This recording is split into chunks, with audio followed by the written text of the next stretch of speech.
On avait fini par s'habituer à la grotte de Platon ou au tonneau de Diogène, selon nos bourses, et voici que l'air libre nous accueille à nouveau avec son lot de joies et de tracas. Parmi les joies, comme les oiseaux occupent le ciel et les bordures de toit, les livres à nouveau nous appellent, non comptant des 3 longs mois voués tout récemment à leur culte. Parmi les impétrants, le deuxième roman d'un curieux écrivain angevin, Jonathan Barranger, qui nous avait beaucoup surpris avec son premier livre, Chocolate City, une fiction riche comme une œuvre de Pérec et de Queneau réunis. Et puis Monsieur Chaussette, que nous sommes parvenus à récupérer au Pendjab, allez savoir ce qu'il y fabriquait, revient lui aussi frétillant, tel qu'en lui-même. Bienvenue à tous.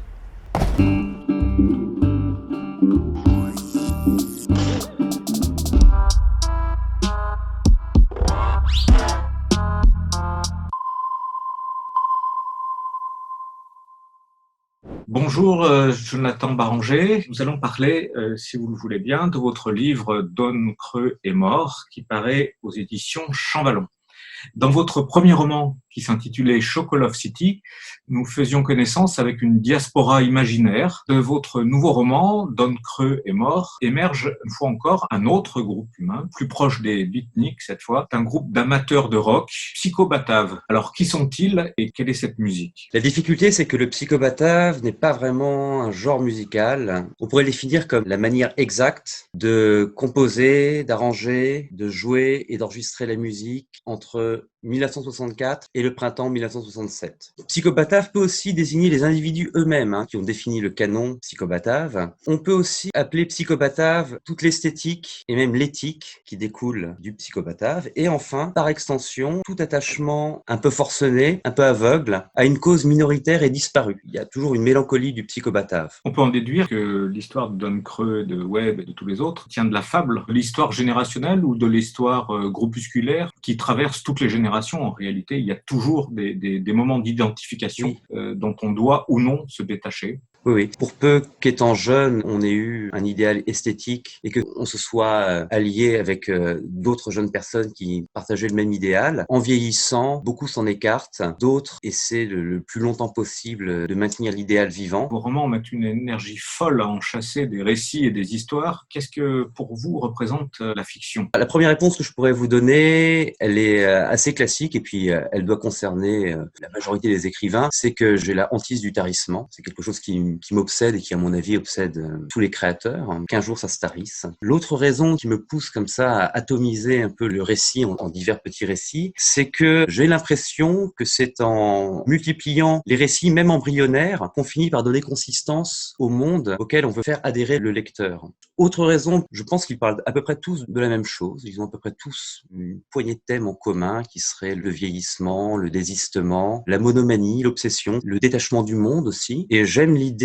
que chaque petit récit commente d'une certaine manière le récit général. À l'inverse aussi, il y a un passage, un endroit du livre où il y a une grande fête californienne un peu décadente, où là, les récits qui sont encore plus embryonnaires que dans le reste du livre se succèdent à toute vitesse, explosent comme ça une gerbe de récits, parce que le récit signifie aussi dans son éclatement l'impossibilité de faire monde. Je suppose que l'histoire de Don Creux est mort connaîtra une suite. Oui, elle en a une, oui. Elle se déroule 10 ans après. Ce que je peux vous dire sans trop déflorer, c'est que il y a un nouveau personnage très très important qui s'appelle Jean-Pierre Paul Poire. Cette suite est beaucoup moins voyageuse et picaresque que la première. Elle se déroule en 3 lieux et le récit alterne entre ces 3 scènes. Quel est le grand morceau de psychobatave que vous pourriez nous recommander ? C'est un morceau d'un groupe hollandais qui s'appelle The JJs et le morceau s'appelait I Keep Trying.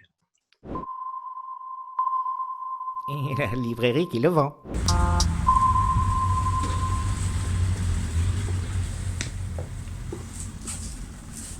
Et maintenant, à vous, Monsieur Chaussette. C'est moi. N'y allons pas par 4 chemins. Oui, il y a Henri Calais et Catherine Colomb. Oui, il y a Alice Rivaz et André Drichot, Loïs Masson, Dolores Prato, Éric Chevillard ou Céline Minard. Et puis, il y a Jean-Patrick Manchette. Il serait bon que nous ne l'oubliassions point.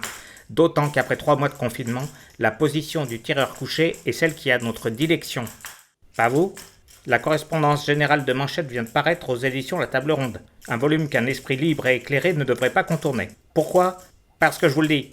Et pour l'exemple, cette lecture de remise d'aplomb de Manchette à des imprudents. Lecture, maestro.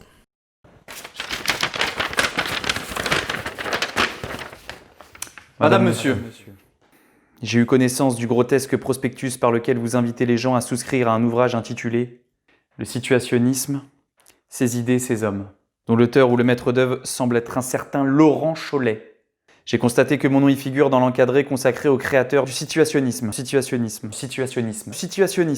Et quoique seulement dans le second alinéa de cet encadré, alinéa qui énumère diverses personnes étrangères à l'IS et dont les noms semblent avoir été pêchés au hasard dans la correspondance des éditions Champs Libres, ou et dans le catalogue de ces éditions, ou et encore dans un chapeau. J'ignore pourquoi je figure là, et à mon insu jusqu'à hier, mais c'est inepte.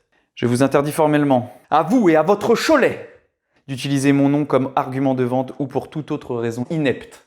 Veuillez m'informer dans les meilleurs délais de la manière dont vous aurez rectifié votre erreur. Faute de rectification, je donnerai à votre erreur les suites qu'elle paraîtra mériter, juridiques ou autres. Veuillez, madame, monsieur, vous faire l'en l'air. Postscriptum. À l'instant 18h30, l'auteur présumé de votre inepte projet a laissé un message sur mon répondeur téléphonique, sans se nommer et en formant le vœu de discuter du retrait de ce qui me concerne. Il n'y a rien du tout à discuter. Refaites-vous tous l'en l'air. Bon, vous voyez le bonhomme? Allongez l'œil et vous verrez une nature, un personnage, une figure, un intellectuel en jean, occupé à cravacher sur sa machine à écrire, parce que la littérature, ça nourrit mal son homme. Le plus étonnant de ce magnifique bonhomme est sans doute cette lettre quasi testamentaire qui clôt le volume, écrite à la demande d'une prof pour des collégiens. Vous irez voir, c'est à la fin du livre. Pour finir, vite fait, même si le réalisateur va essayer de me couper au montage, salaud, je signale en prime la correspondance du grand Léo. J'ai nommé Le Malais avec son éditeur François Guérif. Le livre paraît aux éditions de la Grange Batelière. Le livre est intéressant également, amusant, parce que bourré de collages dédicatoires de Léo Mallet. Ils sont très différents de ceux de Jacques Prévert, autant vous le dire. Mallet faisait une fixette sur les photos de femmes à Walpé découpées dans des revues cochonnes. Allez, mourrez en paix.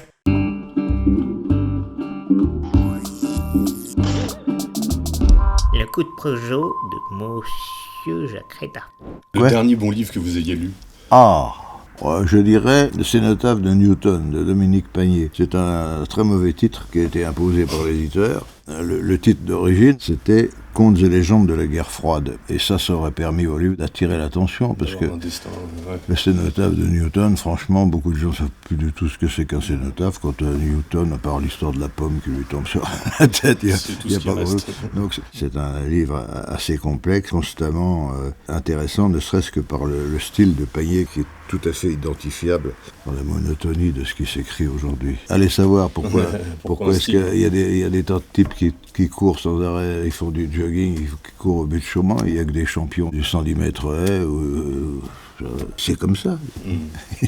Il est né comme ça, je suppose. Au moment de vous abandonner, il me reste un très court instant pour souligner les qualités du premier roman de Danny Héricourt, publié par Liana Lévy. Le récit est celui d'une quête dans laquelle s'est lancée une jeune femme entre adolescence et âge adulte. Le curieux de l'affaire, c'est que c'est le Graal lui-même qui a déclenché le voyage, une petite cuillère en argent armorié. Toute l'équipe de la pauvre émission se joint à moi pour vous dire à très bientôt.